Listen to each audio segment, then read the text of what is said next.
Thank you everyone for joining us on stage. I hope for a very fruitful and productive discussion. Uh, so the session is on modernizing revenue system through digital transformation, and I'm sure each one of you is doing excellent work in this regard, and we would all benefit uh, from your experiences.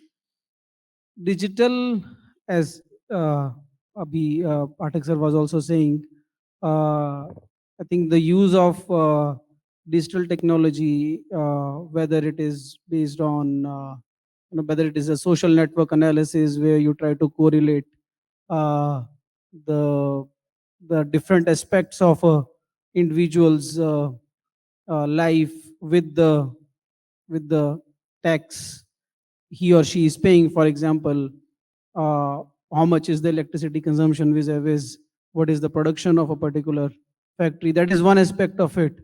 Another aspect is the use of AI, for example, using satellite imagery for property tax management. So, these are some of the things which have been there for some time, but I am sure that there are other things also which which are happening. So the way I think we will go about in this session is, maybe I will can go with a round of introduction which is already there, and along with the introduction you can also speak a bit about what you are doing, and then we will take questions from the audience.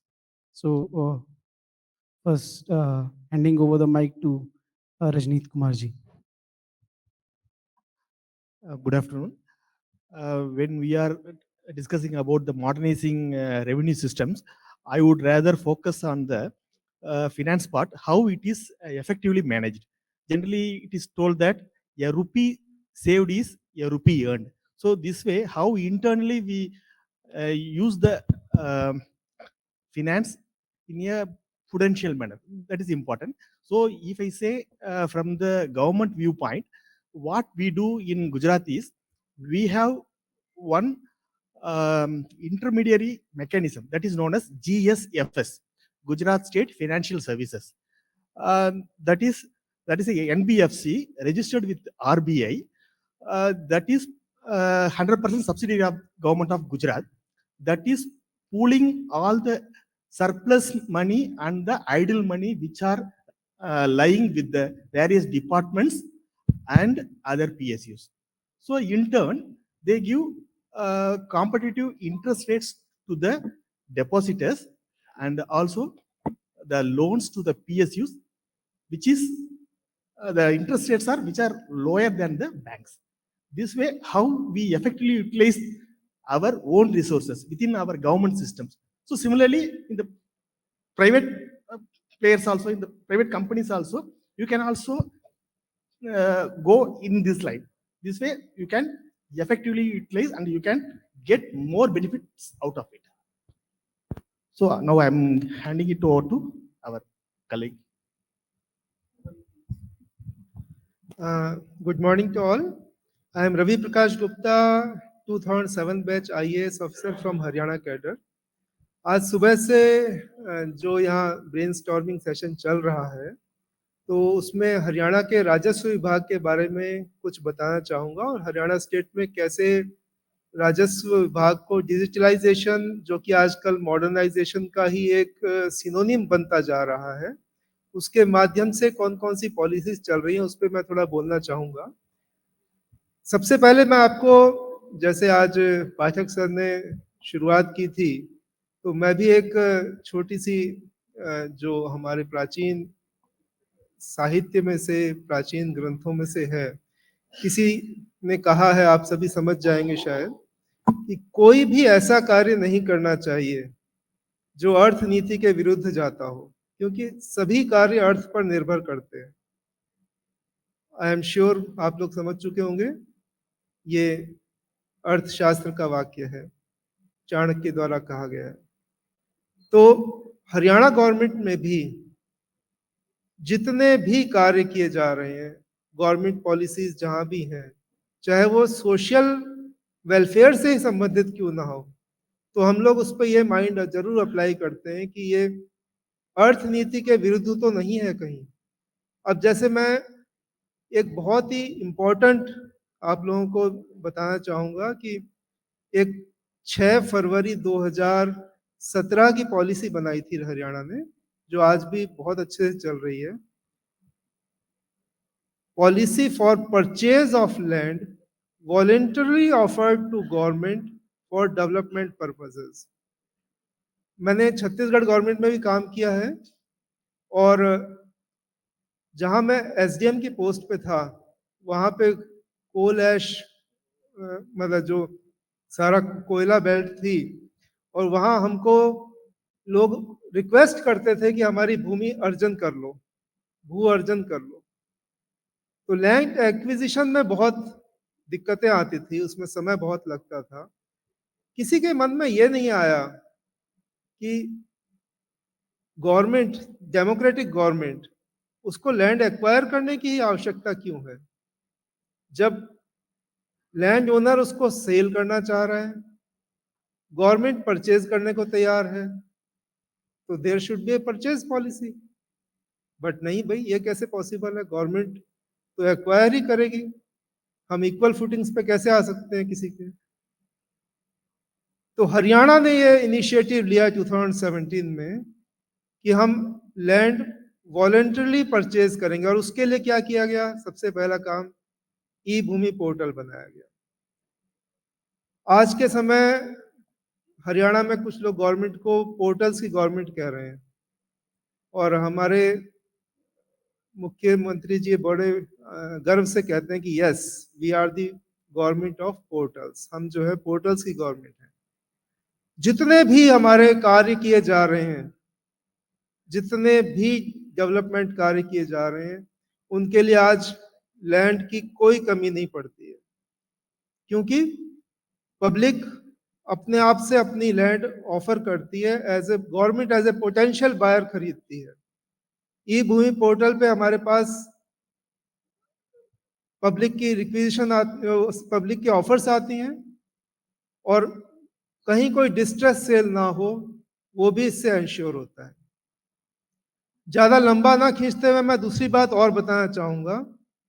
एक हमारा web हेलरिस portal है, जो slow process में 2001 में Harris के नाम से चला था, हरियाणा रजिस्ट्रेशन ऑफ इंफॉर्मेशन, और उसके बाद फिर Haryana land record information system, और अब वो वेब हेलरिस के नाम से एक एंड टू एंड सॉल्यूशन है, इंटीग्रेटेड सॉल्यूशन। उसमें जिसको कह सकते हैं हर तरह का समाधान है। हरियाणा की सारी 44,212 स्क्वायर किलोमीटर्स ऑफ लैंड वो उसमें एंटर्ड है, और एवरी पार्सल ऑफ लैंड उसको जो है उसमें लैंड ओनर्स के साथ में उसको इंटीग्रेट किया गया है, और जैसे ही कोई रजिस्ट्री सेल होती है, उससे जो अर्बन लोकल बॉडीज का, पंचायती राज का जो भी उसका रजिस्ट्री का शेयर है, वो ऑटोमेटिक ट्रेजरी से लिंक्ड है, वो उनके अकाउंट में पहुंच जाता है। जो यहाँ इस चीज को डील करने वाले लोग हैं, समझ सकते हैं कि local bodies, urban local bodies, panchayat raj, इनकी जो हेल्थ सुधारने में उसका कितना बड़ा इफेक्ट रहा होगा। डायरेक्टली इनकम टैक्स डिपार्टमेंट को वो इंफॉर्मेशन जाती है, इनकम टैक्स मिलने में कितना फायदा रहा होगा उसका। एग्रीकल्चर डिपार्टमेंट को उसकी इंफॉर्मेशन जाती है, टाउन एंड कंट्री प्लानिंग को उसकी इंफॉर्मेशन जाती है। व्हाट इज नॉट, कहाँ उसको इंटीग्रेट नहीं किया गया है, सभी जगह इंटीग्रेशन किया गया है।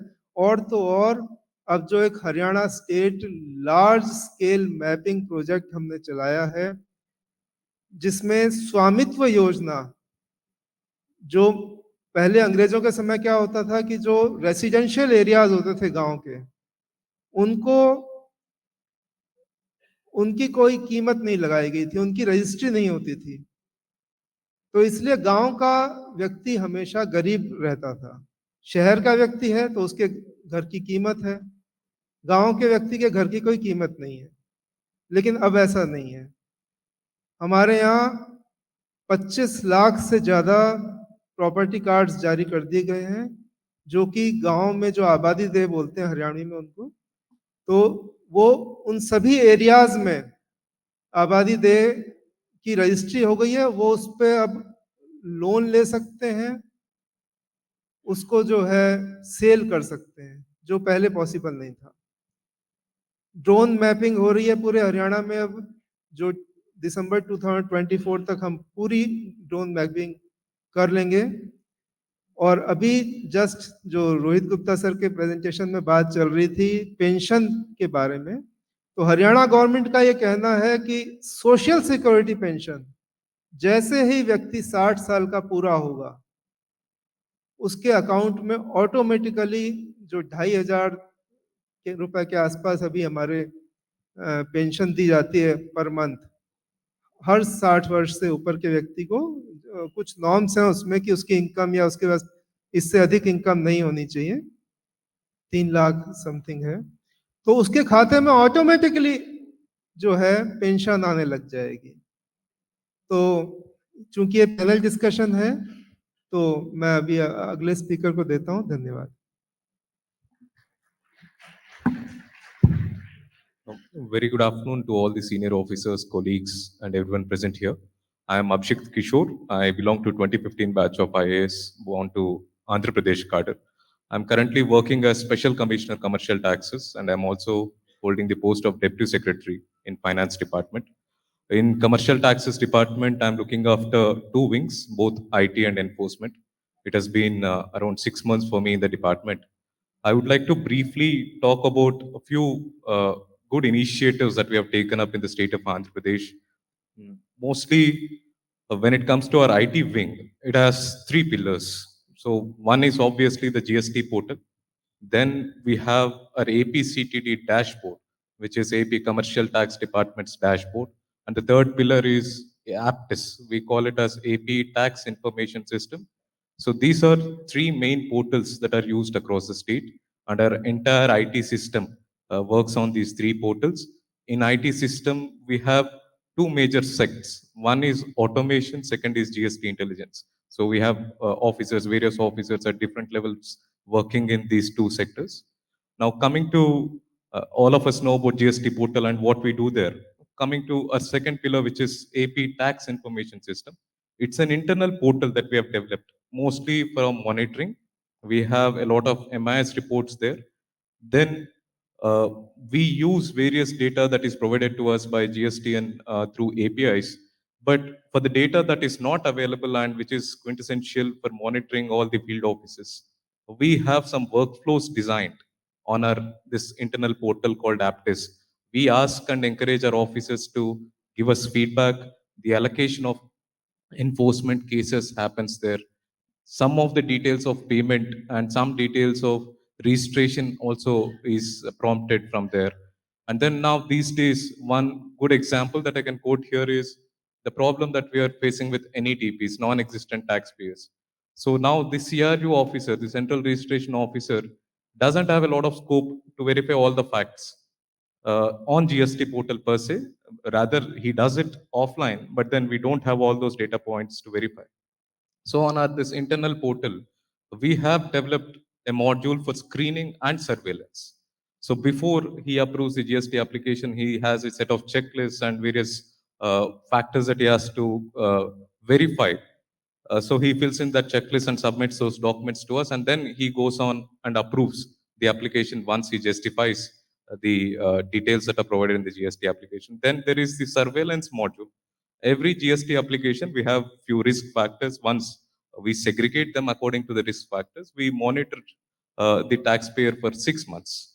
So we use the facilities provided in NIC e-Waybill Analytics on the GST portal. We rope in all those aspects and then monitor him through the surveillance module for 6 months. So this portal app test basically caters to all those extra needs that we have as a department and as a state. Then the third pillar that we have is the dashboard. This dashboard is the whole and soul monitoring mechanism of all our processes, and it also gives us extra solutions. Now we have some process reports there in on this dashboard. It has uh, all the variables of every process, registration, enforcement, and refunds. We have important milestones of all these processes there. It's useful for the joint commissioners who are heading the divisions, and it's also useful for the senior management at the head office to review and monitor data on a regular basis. Then we have something interesting called analytical reports. It's on the lines of the reports provided by BIFA, but again, we have tailor-made these reports. And the USP of this analytical reports is that these reports automatically feed into our the list of enforcement cases that we take up under audit, under scrutiny, and also under inspections. So this is so the whole and sole feeder, apart from the exceptional cases identified from the field. All these cases go on to a state monitoring committee, then they are selected for various enforcement actions, then pushed on the ground to take them up. So these we have 17 to 20 such analytical filters. We have one analytical filter, uh, one analytical report, which identifies non-genuine taxpayers or non-existent taxpayers. It has around 12 filters in it. Once a taxpayer shows up in that report, we have almost 100% strike rate that he is a non-existent taxpayer. We take up a verification on field through a mobile application under Rule 25, and we declare him as non-existent taxpayer, and then we recover whatever demand is due. This is what we do on our dashboard.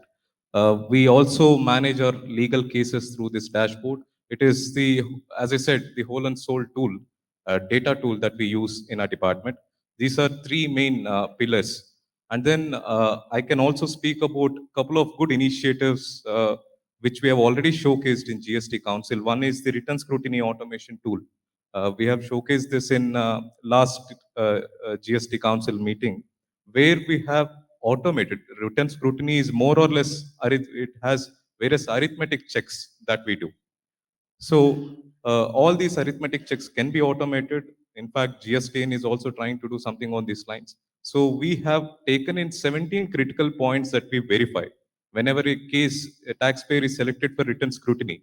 We verify these 17 critical points, and ASMT 10, which is the output of written scrutiny, is automatically generated, and then it is cross-verified by a proper officer, and then a notice is issued to taxpayer.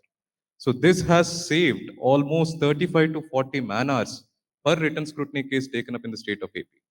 And those few examples among those 17 would be comparison of ITC in e-way bill and GSTR 3B, comparison of 2A versus 3B, delayed filing of GSTR 9, and then TDS comparison in GSTR 7, all the regular arithmetic checks that we have to do, but we have automated that process. In fact, we had the pleasure of hosting the state of Rajasthan and delegation to explain on this tool.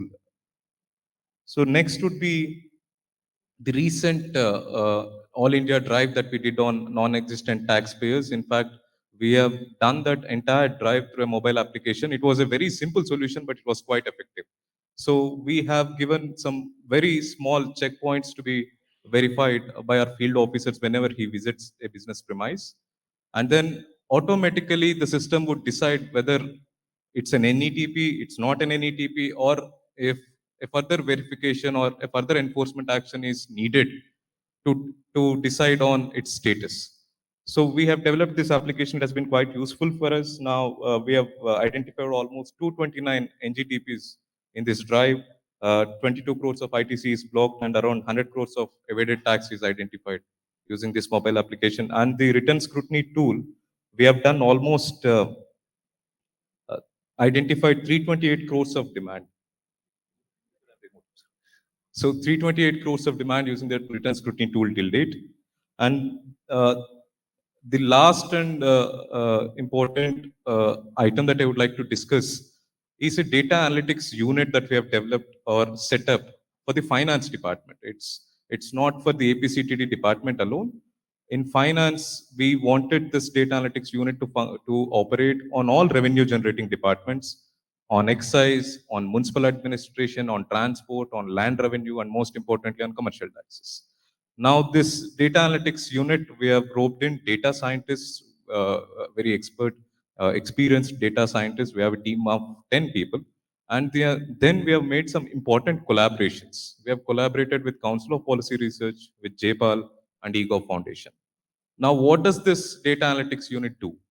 They have three-pronged mandate. One is data analysis, second is data modeling, and third aspect is data visualization. And the USP of this unit is obviously data modeling, because in my experience and to the knowledge that I have, that's one area that is yet to be explored to its fullest in data analytics. So we want to focus more on data modeling. I can give you some use cases that we have already worked upon, which are quite interesting, and the GST officers here would appreciate much more than it. The first example that I would like to take up is in excise. So what we did, we have used the historical data, and we have arrived at a statistical benchmark for every government retail unit that we have in the state of AP. We have around 3,349 GROs, which are essentially the wine shops in the state. For every GRO, we have taken 3 years of historical data, and then we have arrived at a statistical benchmark and then compared our progress with it. Now, what does it do? It actually tells us uh, the performance that should ought to be as per the potential of the state. So this has been possible due to the data modeling that has been done, and it has been quite useful. Now we're also this is retrospective benchmarking. We are also planning to do prospective benchmarking, which would then essentially become my target for the coming year. For that, I might need few more data points, like how the disposable income is with people, the salary cycle of population, or the income sources of population. So next is the example in commercial taxes. What we did is we have out of my new registrations in last 5 years, which is 60,000, I've taken up a sample of 30,000. And then what we try to do is we analyze the characteristics of already identified non-existent taxpayers, and we threw in a bunch of new taxpayers and checked whether we can identify them, whether we can identify any TPs in this new bunch. So we could design this statistical model and we could come up with very few false positives. So this way, even without any field verification, we are able to identify any TPs, and it has helped us a lot in reducing the harassment. And some more new use cases that we are working on data modeling in GST is how to identify the risk score for any taxpayer that we see, how to identify projected demand of any enforcement case that we take up. So these are some use cases that we are working on data modeling, and for MAUD we have worked on few data visualization solutions. So mostly this data analytics unit and its motto is to encourage and promote evidence-based policy design and evidence-based decision support, especially in revenue-generating departments. And in general, we are a process-oriented department in the state of AP. We focus more on process than our actual achievement and result. We believe that if we strengthen the process, the results would automatically come. So we have been issuing a lot of SOPs, and we have set up a lot of frameworks on our legal policy, on the training front, on a lot of sites. So I thank you. Thank you for patiently hearing me. Thanks for inviting me. I thank Government of Rajasthan. Thanks.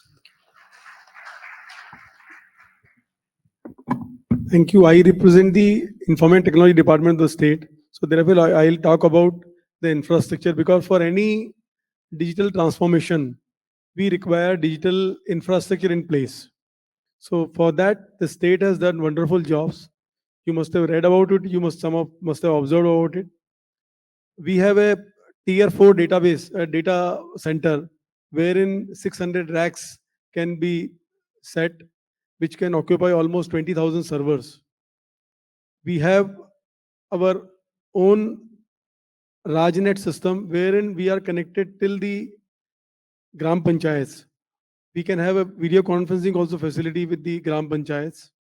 Other than that, we are the state, probably we are the only state in the country which has got e-signing as a we are certifying authority. So we are not dependent on any third party for digital signing our documents and the certificates. Other than that, we have Jan Aadhaar database, which contains it's a family card which is given to individual families, to the leading ladies of the family, wherein all the family members are also listed. But main is the family lady, the eldest lady of the family. So we have got about 2 crore family such card, such members are being registered. Total number of members are about 7 lakh, 7 crore, 62 lakhs members in that. The main advantage of this Jan Aadhaar is that is allowing us to, revenue leakage, because as probably one co-panelist mentioned that every revenue or the money saved is a part of revenue. Similarly, if we stop leakages of the revenue, that is also a sort of generating a revenue for the state that can be utilized for the betterment of the state. So through using Jan Aadhaar, there are a lot of things are being like for agricultural subsidies, for scholarships, for any other benefits to the masses as a family or to the individual is given making use of Jan Aadhaar, wherein the DBTs are given directly to the concern on their bank accounts, which are registered with the Jan Aadhaar number. I'll talk about three major initiatives which has been planned for this financial year, this budget year. Three announcement by the Honorable Chief Minister. These are three futuristic initiatives which has been announced. One is Param. Param is a central repository of the databases connecting a lot of departments. That will include all the revenue departments also, revenue generating departments, wherein it will be a lake of data will be created by the state. All the data will be there that will be used for the purpose of data analytics, for the purpose of making use of AIs and ML. Because AI we talk as a buzzword all over, but it takes a lot of years for developing such models. It takes a lot of time, lot of efforts, because without data available and analyzing them, AI model cannot be built. So that is also being planned. That is Param. Second is we are creating a blockchain excellence center, wherein a blockchain, because that will allow the security of data, non-mutable data will be available. The data can be protected, and the masses can be, or the public can be assured that whatever data government is keeping in their repository is safe and it is not tampered with. That is also being done. Third part is which is a probably very ideal and very innovative idea is a Swatah Hai. In that, what has been planned is people usually what happens is we individual applies for some certificates, some documents from the government, but government says there are certain things which can be given automatically. Swatah Hai, that is a Hindi word, which should automatically be given to the concern, like something like, suppose say a girl or boy who who is a meritorious and she or he achieves some percentage in her 10th and 12th class, she need not to apply for a scholarship or some meritorious prizes, awards. That should automatically go, because we have database of their percentages in our system. So automatically the scholarship should go to her account, bank account directly without her applying for it. Second is, suppose some person attains the age of certain age and certain criteria is fulfilled, automatically the old age pension should be given to them. He or she need not to apply for that. That is another part. If suppose somebody passes away, some father or mother, they are not there, and still there are some palanhar yojana wherein some benefit is given to them. So automatically based on that, automatically that should be given. Third is, fourth is, suppose say somebody is applying for birth certificate. Based on the birth certificate, he need not to apply his caste certificate, but by virtue of his father and mother, he has classified into a particular caste. So the caste certificate he or she should not apply for the caste certificate. Automatically that would be given to him.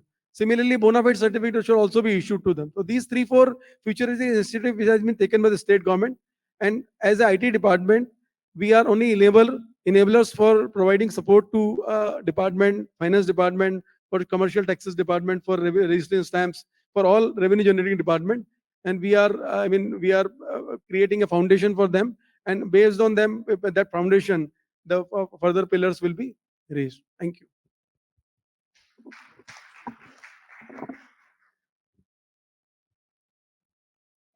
Dear senior officers, colleagues, dear participants, very good afternoon. This is Prabhakar Reddy from Andhra Pradesh, 2013 batch. I am Joint Secretary, Land Administration Department. I would like to share the initiative by the state government regarding land administration. I think it is quite interesting to you because everybody wants to buy a land. But it is very difficult in the field to ensure the boundaries, title. There are so many disputes. You know very well, 60% of the court cases are belongs to civil disputes. You don't know where will you land. If you buy a land, you may fall in a civil dispute. 16% of murders are happening due to civil disputes. These are all affecting revenue growth of the village, individual, as well as the state, country. Not only this, because of civil disputes, these people are lasting their time. If you want some land record, you need to spend time. You need to go to your Tahsil office or village office, and you need to find the issue. There are so many acts regarding land administration. It is very difficult to understand those. To solve all these cases, we have initiated resurvey. You know, when we started this resurvey, everybody told it's Pandora box. If you touch in each and every village, there are many land disputes. If you want to rectify, purify the land records, then it will influence a lot. If you take a decision, it will favor to one person and against to the another person. So it leads to political issue. So no party or no government would like to take any decision on that. After hundreds of years, we are unable to resurvey. But now we started this resurvey with the state-of-art technology called CARS, Continuous Operating Reference Stations, which is giving accurate boundaries. If you want to measure your field, a click with less than 5 centimeter accuracy, you can get your coordinates of your land now. You will get LPM, land parcel map now with accurate. Nobody can encroach your land. Your brother is there, you are doing some job, your brother is cultivating in the village, he slowly adjusts his boundary and encroaching your land. Now it is not possible to him as it is fixed with geo-reference. Coordinates are there. You cannot dispute now. We completed 4,000 villages as of now. We have solved 4.5 lakh subdivisions. Think the need of the public, landowners. You don't know whether do you want to resurvey to refix your boundary or not. You are cultivating with the existing boundaries. You don't know. You are owner of more than the extent you are cultivating. But you don't know. Many times when you buy a land, 5 acres, actually in the field it is 4.5 acres only. You don't know exactly. You feel that this is okay, 4.5 acres. This is 5 acres. Now there are no more such disputes. And after buying a land, it is very difficult to get mutation in revenue records. To see your name in land records, to get ownership in revenue records, it is very difficult. But now it is auto mutation. If you buy a land, the procedure, latest procedure adopted by the AP government is online documentation for registration. You can get automized documentation. You don't want to depend on any document writer. Even educated persons also getting help of document writers to buy a land. Now, customized, you can make your own document from online itself. You can make entire document, and you can register not only at sub-register offices, at each and every village secretariat. Now we have 15,000 village secretariats, which is very near to each and every house. For every 2,000 houses, we have one village secretariat.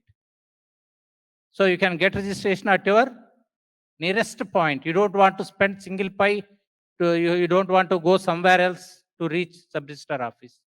If you complete this registration, immediately after completion of registration, you will get mutation of your land record. You will get a copy of revenue record also on the spot, not only registration document. Immediately you will get your revenue record, as well as e-passbook. You will get a e-passbook in your mobile. It will come to your mobile. There will be a link. If you click, you will get your passbook. You don't want to wait for anybody. You don't want to depend on anybody. So the latest resurvey is solving many issues. This digital technology, as well as the initiation of the government, makes so ease of land administration. Thank you. Thanks for thanks for a very wonderful discussion by each one of you. I would first like to throw uh, the stage open for the questions. Any comments, any questions from the audience on what has been said by any one of the panelists?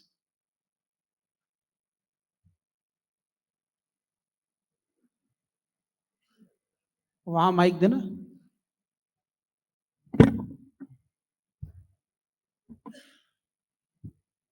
Good afternoon. Address the question to. Yeah, sir. I am Swapnesh from Madhya Pradesh. Sir, I am having two questions for the Science and Tech Authority who is sitting here on behalf of Registration Department. Rajasthan government. First question is related with the e-sign, sir. As you have said that the e-sign is being provided by you and you are the authority who is giving the e-sign.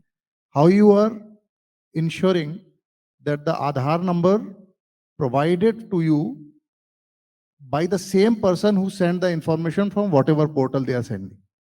That is my first question, sir. Second question is regarding the blockchain. We all have heard about the blockchain, but until and unless we are not having the blockchain policy, it is very hard to implement and very hard to absorb by the departments. Are we having any blockchain policy in Rajasthan? This is the first one with respect to the blockchain. Number two, whether we are having any mandate to come into the blockchain, because it would be beneficial only when the distributed ledger is being taken care by all the concerned stakeholders and all the departments. So these are my three questions, if you would like to give some sight. Yeah, I'll answer your first question. For e-signing, what we do is we have a entire e-sign ecosystem set in our data center. In fact, we have a data center in Jaipur, but we have a data recovery center at Jodhpur. So we have done a reverse thing. Our data center for e-sign is Jodhpur, and this is a DC. Okay. What we initially do is we create e-KYC based on Aadhaar number. And through e-KYC, we do authentication of an individual once from the Aadhaar based on the OTP coming on his mobile. He has to, there is a portal, he has to click pictures, he has to give his PAN card number, which is authenticated, his Aadhaar number, everything authenticated. Based on that, we fetch information from Aadhaar to our own system. That is, we call as a e-KYC. Once it is done, then later on, we don't go every time to Aadhaar authentication. That is what we do in case of e-KYC. As far as blockchain is concerned, we are in the process of understanding it, doing POCs, and based on that, we are in the budget announcement. There is a announcement for creation of blockchain excellence center. So we have just created, we are creating, we have created PMU, which is studying, which is getting done POC through Oracle and some other organizations. Once we find that it is suitable to us, by the time policy will also be made, because the state has got its own policy, IT policy. So blockchain policy is also in the process of making. Once it is made, then the center will be supporting various departments for getting implementation of blockchain.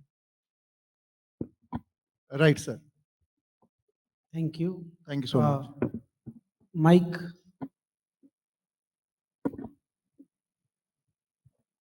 Please give your introduction also when you're asking the question. Good afternoon. I am Dr. Vinay Bansal from Punjab. Sir, I have a question from the last panelist. Sir, you told like you are giving the passbook and mutation also at the time of registration only. So my question is like, how is it possible? Because registration is under Indian Registration Act, and the mutation, sir, that is in Punjab, we are doing under the other acts, sir. So in that Patwari enters the mutation, then it goes to Kango, and then it goes to the circle revenue officer. But the registration that is done by the sub-registrar, that may or may not be the circle revenue officer. So, sir, and moreover, I think that someone can raise an objection also. Like during the mutation process, we keep it for 45 days. Like if some it is a summary court procedure. So, sir, how you have done that? Can you please explain? Thank you. Yeah, good question. See, as per Revenue Act, you need to issue notices to the nearby surrounding landowners that we are mutating so and so name, and the successors are interested persons. We need to issue notice. But regarding resurvey, in resurvey, you are settling all these issues, including boundary disputes and also ownership. When once settled, your name is fixed. Now in registration, what's happening? You can sell others' land also, because the absent landlord is not there. If you have a brother, you can sell entire land also without mentioning your brother's name. Nobody will question you. But now we are integrated the land records with the registration department. We settled the ownership name at village level with due notification, so that the same name will be reflected at the time of registration. If you want to buy a particular piece of land, the seller name must be there. Otherwise, you cannot sell it. First one. So once it is settled, so there is no question of any complaints. If anybody having objection, they can file as per rules again also. So there is no meaning of asking in advance for mutation. When he is selling and somebody is buying with specific boundaries, with specific ownership, there is no meaning of asking again that I want to mutate. Do you have any objection? So if you have an objection, it is open to you at any point of time to file objection. Amendments. Yes. Good afternoon, मैं वचनेश Agarwal. Sir, मेरा जो हरियाणा से panelist है उनसे question है कि आपने जो अभी बताया कि कोई भी आदमी अगर गवर्नमेंट को लैंड सेल करना चाहता है तो वो ऑफर कर सकता है, तो उसमें दो क्वेश्चन है मेरे सर कि how does the government reaches the price और the rate on which it wants to purchase the land, and the second one is कि उसको परचेज करना है या नहीं करना, ये कैसे डिसाइड होता है? Thank you for raising the question. Government का एक कलेक्टर रेट होता है हर लैंड के लिए, तो गवर्नमेंट जो है उस कलेक्टर रेट पर उसको परचेज कर लेती है। और मार्केट रेट क्या है, वो वैल्यूअर्स होते हैं बैंक्स के, जैसे स्टेट बैंक ऑफ इंडिया के अपने वैल्यूअर्स हैं जो मार्केट वैल्यू डिसाइड करते हैं। तो उस पर एक म्यूचुअल कंसेंट से बार्गेनिंग के आधार पर, जैसे पहले 20% तक था, 20% rate more than that of collector rate, उसके लिए एक चीफ सेक्रेटरी की अध्यक्षता में कमिटी ऑफ सेक्रेटरीज बनी हुई थी। अब उसको 50% rate more than that of collectorate तक रेज कर दिया गया है। यदि कलेक्टरेट पे सेल करने को तैयार है जो लैंड ओनर है, तो डिपार्टमेंट जिसको लैंड चाहिए वो विदाउट एनी अप्रोच या without going to revenue department और government, department can themselves purchase it immediately with in a month, उसकी रजिस्ट्रीज तक हो जाती है। अगर लैंड का रेट 50% हायर तक है तो कमिटी ऑफ सेक्रेटरीज उसमें बार्गेन करेंगी with the help of district magistrate, और अगर वो 50% से ज़्यादा 200%, 300% तक भी ज़्यादा है तो वो चीफ मिनिस्टर की अध्यक्षता में revenue minister and town and country planning minister और सेक्रेटरीज एंड डिपार्टमेंट डायरेक्टर, उन सब की 10 जनों की एक कमेटी है, वो उसमें बार्गेनिंग करती है और बार्गेनिंग के आधार पर रेट्स तय होते हैं। अधिकतर केसेस में परचेजिंग हो जाती हैं, बहुत कम केसेस में ऐसा होता है कि परचेज नहीं हो पाता है। What was your second question? यहाँ सॉरी, हाँ, साइज ऑफ द लैंड। तो नहीं, एग्जैक्ट क्वेश्चन क्या है?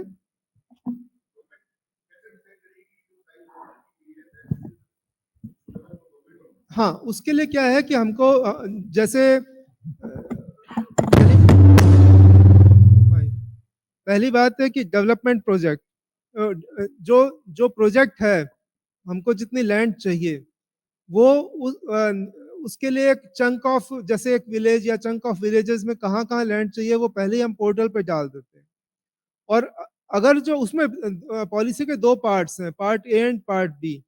पार्ट ए में तो मैंने जैसे बताया डिस्ट्रेस सेल को अवॉइड करने के लिए कोई भी किसान, कोई भी लैंड ओनर अपनी जो लैंड को उसमें डाल सकता है और गवर्नमेंट उसको परचेज कर लेगी और उसको रख लेगी अपने पास, अपने पोर्टल के थ्रू, और उस जगह को जहां भी यूटिलाइज किया जा सके बाद में यूटिलाइज कर लिया जाएगा। और 10 एकड़ उसको उसमें हमने रखा है और हमने उसमें एग्रीगेटर्स भी एम्पैनल कर रखे हैं। डिपार्टमेंट ऑफ लैंड रेवेन्यू जो है अपने जो हरियाणा में एग्रीगेटर्स एम्पैनल कर रखे हैं उन्होंने, जो इनकम टैक्स पे ही होना चाहिए। पहले इट वाज नेसेसरी कि वो प्रॉपर्टी डीलर रजिस्टर्ड होना चाहिए, अब उसको हम नेसेसरी नहीं कर रहे हैं, ओनली इनकम टैक्स पे शुड बी देयर। तो एग्रीगेटर जो है उसके लिए है 10 एकड़ तक उसको भूमि एक चंक में देनी होगी कम से कम। और लैंड ओनर्स जो हैं वो अपना जो उसका लैंड है, चाहे वो अगर 20 एकड़ का लैंड ओनर है, वो उसमें से सिर्फ 5 एकड़ देना चाहता है तो ही इज वेलकम। अगर उसको डिपार्टमेंट को लगता है कि 5 एकड़ हमारे लिए यूजफुल है तो then we will that department will purchase that. अगर नहीं लगता है, यूजफुल नहीं है, तो पोर्टल पे शो होता रहेगा फॉर द नेक्स्ट 3 इयर्स। जब भी उस लैंड का यूज शो होगा then we will purchase that. Thank you.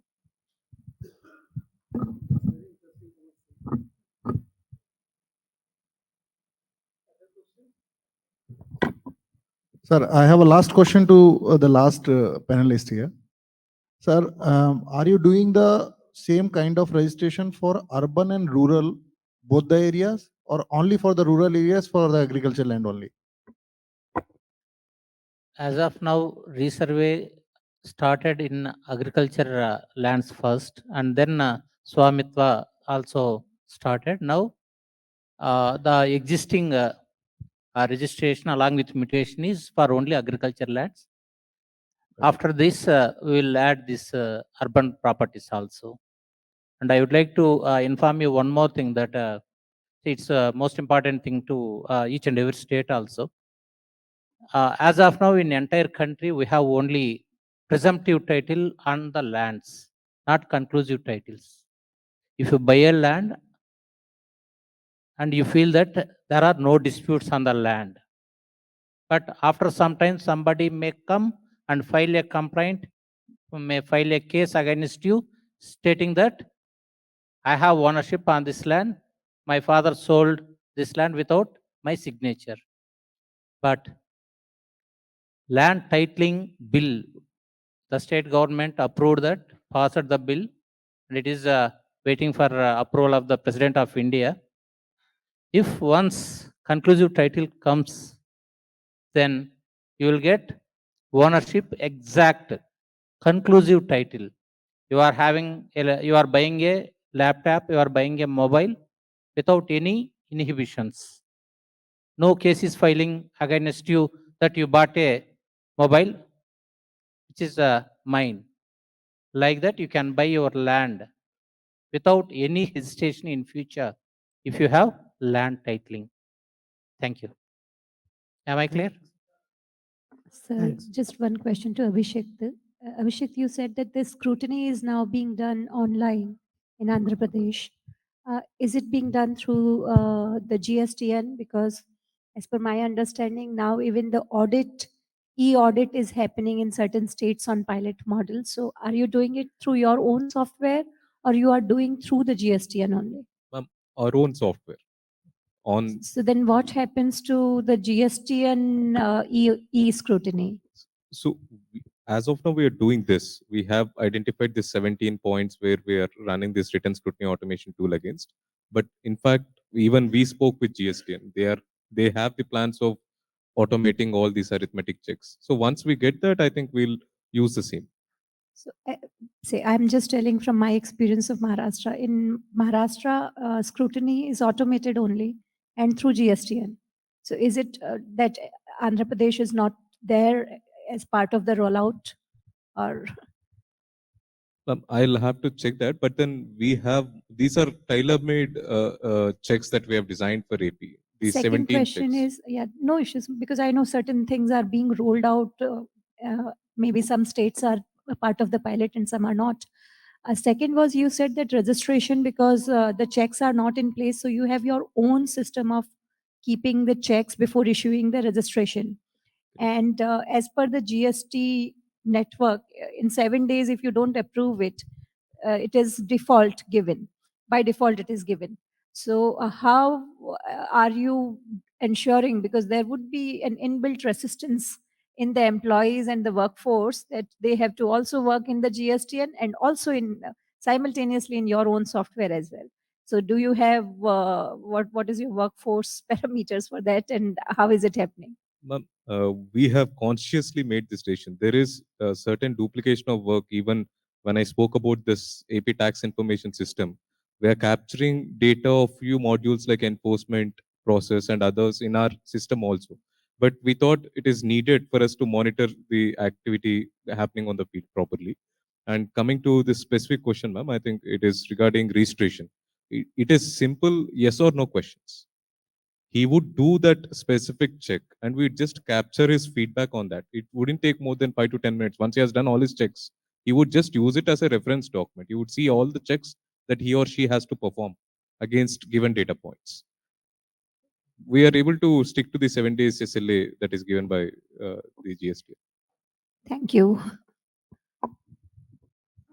I think with that, we come to the end of the session, and I thank each one of you. This was a very wonderful session. The key takeaway, as Raviji mentioned, is money saved is money made. एक आता आपने, rupee saved is rupee made. Thank you, everyone. Thanks everyone for joining.